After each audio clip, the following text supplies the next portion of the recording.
హస్తినాపురం రాజ్యంలో విషాదం అలముకుంది. సత్యవతి కుమారుడు చిత్రాంగదుడు గంధర్వునితో యుద్ధం చేసి ప్రాణాలు కోల్పోయాడు.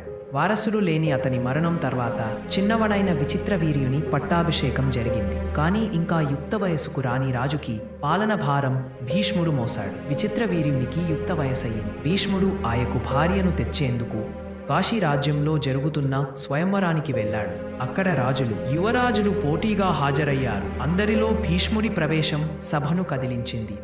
సభలో అపహాస్యం ఎదుర్కొన్న భీష్ముడు కాశీరాజు ముగ్గురు కుమార్తెలను తన రథంలో ఎక్కించుకుని హస్తినాపురం బయలుదేరాడు. దారిలో అంబను ప్రేమించిన సాల్వుడు అడ్డుపడ్డాడు. భీష్మునితో ఘోర యుద్ధం జరిపాడు, కానీ ఓడిపోయాడు. హస్తినాపుర చేరుకున్న అంబ తన హృదయానికే పెళ్లి వరించింది సాల్వుడిని అని భీష్ముని ఎదుట విన్నవించింది. దయ చూపిన భీష్ముడు ఆమెను వదిలి పంపాడు. కానీ సాల్వుడు ఆమెను తిరస్కరించాడు. పతిత మనసుతో తిరిగి తిరస్కారాలే ఎదుర్కొంది. ఆరేళ్ల క్రోధంతో అంబ దేశమంతా తిరిగింది.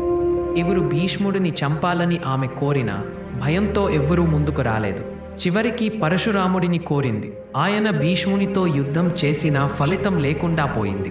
తీవ్ర తపస్సుతో శివుడిని ప్రసన్నం చేసుకుంది. కానీ తన కోరిక మరొక జన్మలోనే పూర్తవుతుందని విన్న అంబ అగ్నిప్రమేయమై తన జీవితాన్ని అంతం చేసుకుంది. ఆమె ద్రుపదుని కుమార్తెగా జన్మించింది. పూర్వజన్మ స్మృతితో ఆమె ధైర్యంగా పుష్పమాలను ధరించింది. భీష్ముడిపై పగతో శిఖండి అనే రూపంలో పాండవుల కోసం కురుక్షేత్రంలో యుద్ధరంగ ప్రవేశం చేసింది. శిఖండిని ఎదుట ఉంచుకుని అర్జునుడు భీష్మునిపై బాణవర్షం కురిపించాడు.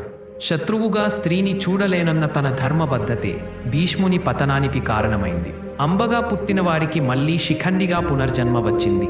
ఆమె ప్రేమ, అవమానం, ప్రతీకారం అన్నీ కలిసి ఒక రాజ్య చరిత్రను మార్చాయి. ఇది స్త్రీ శక్తి, ధైర్యం, ధర్మ మార్గ పునర్నిర్మాణానికి నిలువెత్తు చరిత్ర.